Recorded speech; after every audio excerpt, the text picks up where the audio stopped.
il faut commencer par le commencement. Déjà, il y a un malentendu sur les zombies. Peut-être il faut lever ce malentendu. Il y a cette idée que le zombie, c'est un monstre haïtien qui a été américanisé. Bon. Alors effectivement, il y a des films américains qui reprennent une tradition haïtienne du zombie, qui est donc un être possédé par un sorcier, qui le ramène à la vie pour le faire travailler comme esclave. Donc il y a tout un imaginaire qui mélange des légendes d'Afrique centrale, qui mélange le vaudou et qui mélange le traumatisme de l'esclavage et qui, autour de ça, construit cette figure. Et il va y avoir deux films un peu connus, White Zombie en 1932 et I Walked with a Zombie en 1943, qui est un peu plus connu parce que Jacques Tourneur était connu pour ce cinéma de série B, un peu léché, un peu de qualité, qui sont des films qui américanisent et qui dépolitisent totalement cette créature haïtienne. Et puis en 68 sort un film qui s'appelle Night of the Living Dead, La Nuit des Morts Vivants, où il n'est à aucun moment question de zombie. Mais le terme zombie va s'imposer à propos de ce film et des suivants de George Romero. Et donc il va y avoir ce lien qui va être fait entre le mort-vivant, le ressuscité haïtien qui bosse dans les champs de coton et le mort-vivant à l'américaine. On aime bien faire ce lien, mais il est très discutable.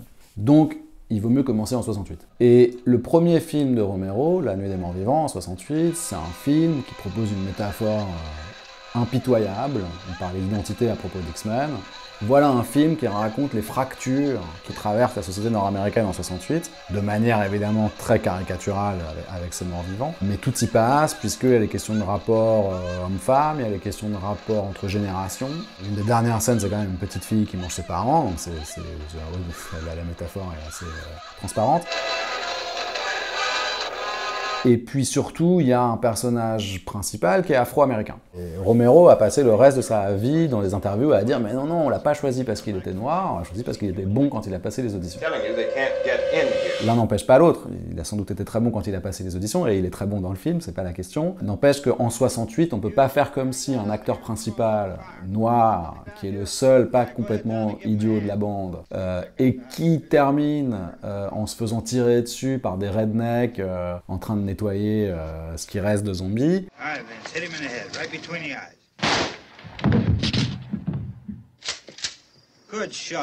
Il y a évidemment un discours sur tous les enjeux politiques de l'époque, sur la place des Afro-Américains dans la nation nord-américaine. Donc on a ce film qui marque vraiment le démarrage du zombie avec des questions de l'époque sur le Vietnam, le vieux blanc sûr de lui, satisfait, qui maltraite sa femme, qui pense qu'à lui, qui pense à aller s'enfermer dans la cave plutôt qu'à aller sauver les gens, etc. Après, Romero va traiter d'autres sujets complètement différents. Ça ne veut pas dire que ces questions ne reviennent pas de manière plus ou moins évidente. Alors il fait d'autres films que des films de zombies, Romero. Il a une carrière assez riche de films qui n'ont pas toujours été très connus parce qu'il était toujours en marge des principaux circuits de production. Mais donc en 78, il réalise un deuxième film de zombies, qui est celui, à mon avis, le plus connu, qui a eu une version européenne, qui a été remontée par Dario Argento, qui n'est pas tout à fait le film qui a été diffusé aux États-Unis. Donc aujourd'hui on peut voir les deux, évidemment. Et l'essentiel du film de 78 se passe dans un centre commercial.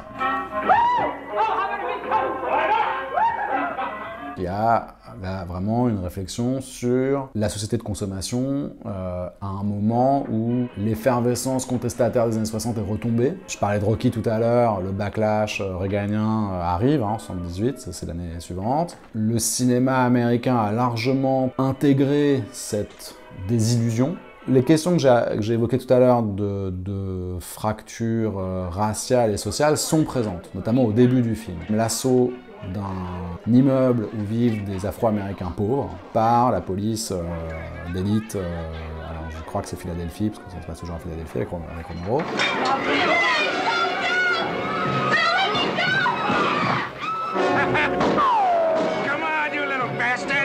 Et c'est à partir de là qu'un petit groupe va se créer et va s'échapper dans un hélicoptère et va fuir l'invasion zombie. Le petit groupe de 4, 3 hommes et une femme, un Afro-Américain, 2 blancs et une femme, trouve refuge dans un centre commercial. Au début, ils sont contents. Ils ont à manger, ils peuvent aller faire les courses gratuites, c'est merveilleux. Et puis, en réalité, très vite, ils vont s'ennuyer. Et ça va devenir invivable. Et ça va mal se finir, comme tous les films de zombies. Et il y en a finalement 2 qui vont réussir à s'échapper, après avoir hésité, à Est-ce qu'il vaut mieux mourir ou est-ce qu'il vaut mieux continuer à se battre? Donc, il y a ce genre de débat qui émerge. Et évidemment, la lecture évidente du film, validée par Romero, il parle du film, c'est ça qu'il a envie de dire, manifestement, en tout cas consciemment. Il y a une critique évidente de la société de consommation, de cette fausse sécurité, ce faux bien-être, être dans l'opulence, avec une télé, un toit et de la nourriture à foison. Après, c'est ambigu parce qu'en même temps, ce centre commercial leur sauve la vie. Dans un monde à feu et à sang où l'état de droit a disparu, ça c'est la définition du film de zombie, hein, l'état de droit disparaît, le danger de mort est à tous les coins de rue, voire chez soi. Eh bien, les personnages de Dawn of the Dead, enfin de zombies, trouvent refuge dans un centre commercial et ça leur sauve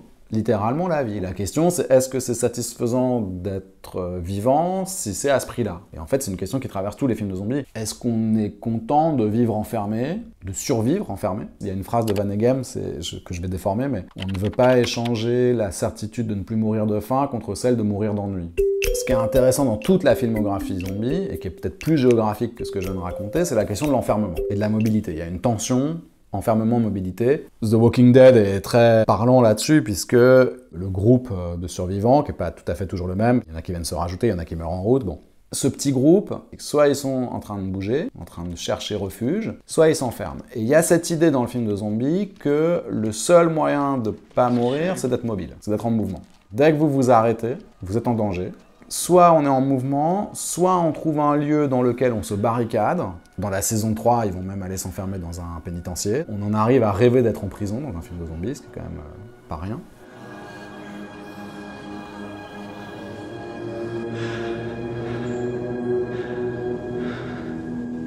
Le problème quand on s'enferme, il y a une question qui se pose, c'est est-ce qu'on peut rester là tout le temps? Est-ce qu'on va finir notre vie enfermé? On parlait tout à l'heure du lien entre cinéma et réalité. Évidemment, on vit dans un monde où il n'y a pas de zombies, mais on vit dans un monde où on s'enferme.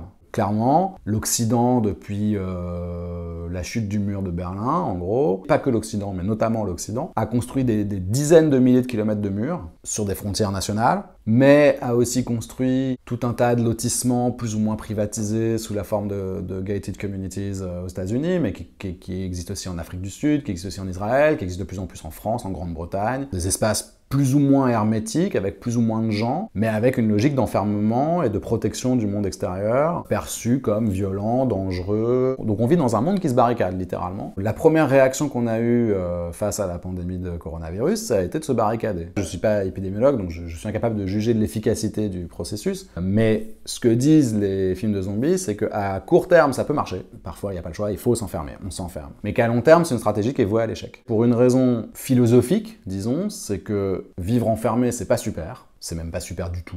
On est tout le temps avec les mêmes personnes, puisqu'on n'a rien à faire, puisque si on vit enfermé, ça veut dire qu'on doit prendre un certain nombre de décisions qui, sur le plan éthique, sont problématiques. Par exemple, laisser mourir ceux qui sont dehors, et ne pas leur ouvrir parce que c'est trop dangereux. Voilà un débat dans les films de zombies, débat très récurrent. Et puis, pour une raison stratégique, c'est qu'en général, ça s'effondre. Il y a toujours une brèche. La barricade s'effondre, ou en tout cas ne suffit pas à contenir l'invasion. Sur ça, tous les films de zombies, toutes les séries sont d'accord sur ce diagnostic. L'enfermement est voué à l'échec. Il y a un moment où vous vous faites déborder, aussi bien barricadé que vous soyez. Que ce soit quelques planches de bois, comme dans La Nuit des Morts Vivants, ou que ce soit un système ultra modernisé de protection de Pittsburgh dans Le Territoire des Morts, de Romero, toujours lui.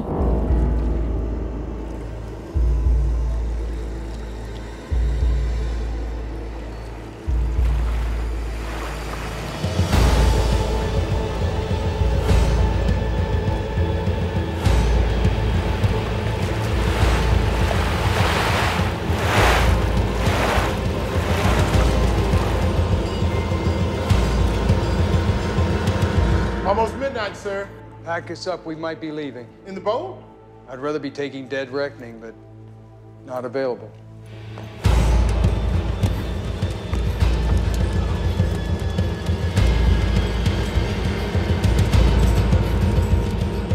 L'alternative, c'est d'être en mouvement. Et c'est pas toujours agréable d'être en mouvement parce que ça veut dire que vous êtes incapable de reconstituer quelque chose de stable autour de vous. Alors ça, c'est intéressant géographiquement parce que ça nous dit un truc qu'on sait tous plus ou moins intuitivement, c'est que pour avoir une vie équilibrée, c'est plus facile d'avoir des repères spatiaux relativement stables. Qu'on appelle ça territoire ou qu'on donne un autre nom, il y a cette idée qu'on va avoir des attaches avec des lieux qu'on connaît, qu'on maîtrise, dont on a l'habitude, sur lesquels on projette un certain nombre de valeurs, d'intentions, et que c'est ça qui nous permet d'interagir avec le monde sans être en permanence face à de l'incertitude. Et donc on a des constructions autour de nous qui sont familières et qui nous permettent d'exister de manière satisfaisante. Si vous êtes tout le temps en mouvement, ça disparaît. Et donc vous êtes dans l'incertitude permanente. Il y a un très beau film qui s'appelle The Battery. C'est un peu un road movie de zombies. C'est un duo de personnages qui traversent la Nouvelle-Angleterre. Il y a une invasion zombie, ils sont tous les deux. Il n'y a pas beaucoup d'hémoglobine, il n'y a pas beaucoup de suspense. Mais ce qui est intéressant, c'est que le film pose la question de leur rapport au monde en étant contraints à la mobilité permanente. Ils peuvent jamais s'arrêter. Et l'un des deux personnages trouve ça plutôt marrant, même s'il va finir par changer d'avis. Et l'autre se demande si ça vaut vraiment la peine de continuer à vivre, si c'est pour ne plus pouvoir construire quoi que ce soit, et d'être en permanence dans une incertitude qui oblige à avancer, à bouger. Et donc il a un rituel, il ramasse des objets du quotidien. À un moment, il retrouve un CD avec une playlist. On sait que la musique, ça nous rapproche à des époques ou à des lieux. Et il l'écoute comme une espèce de manière de se rapprocher, de se raccrocher à quelque chose de tangible, dans un monde où tous les repères se sont effondrés, et puis il n'y a plus que marcher, marcher, marcher, marcher.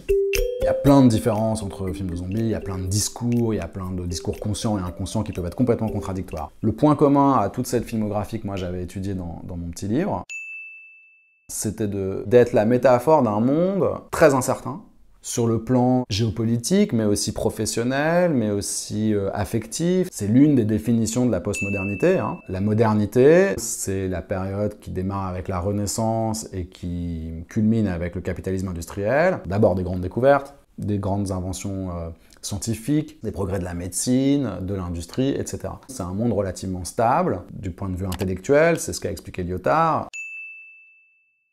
avec notamment des grands récits qui structurent le monde, que ce soit le socialisme d'un côté ou le triomphe de l'économie de marché de l'autre, des grands récits qui permettent de se projeter dans l'avenir, d'avoir une vie avec des repères relativement stables. La postmodernité, c'est l'effondrement de cette stabilité. L'effondrement d'un certain nombre de repères hérités de la modernité. Il y a d'autres termes, il y a Marc Augé qui dit la surmodernité, Zygmunt Bauman qui parle de modernité liquide,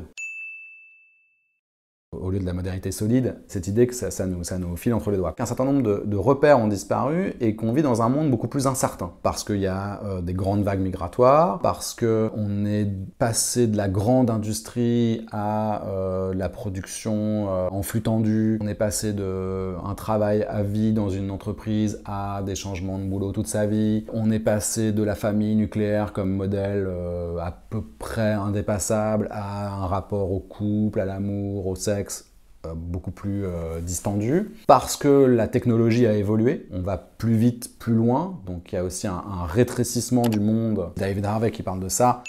C'est vraiment ça que raconte la filmographie zombie, c'est pas la seule, il y a toute une autre partie du cinéma qui raconte ça, mais les films de zombies ont ça en commun, de raconter ce monde dans lequel on est en manque de repères, notamment spatiaux, ce à quoi je suis sensible comme géographe, mais c'est pas que spatiaux, c'est tout un tas d'autres repères. Et notamment, ce que moi j'ai appelé, mais donc j'ai piqué le terme à Bauman, j'ai rien inventé, mais ce que j'ai appelé l'espace liquide, c'est-à-dire un espace dans lequel les repères qu'on pensait acquis dans notre inconscient collectif ne fonctionnent plus. Et donc ce qui nous entoure réagit de manière inattendue, imprévisible, en permanence, et on est soumis à des reconfigurations en permanence de l'environnement dans lequel on est. Il y a un film qui montre très bien ça, Dernier train pour Busan. C'est une épidémie de zombies qui se déclenche à l'intérieur d'un train à grande vitesse reliant Séoul à Busan, donc de grandes villes sud-coréennes. L'un des aspects intéressants du film, c'est la manière dont l'espace du train va être reconfiguré en permanence par l'évolution de où sont les zombies, où se sont réfugiés les gens, quelles portes ils ont réussi à sécuriser.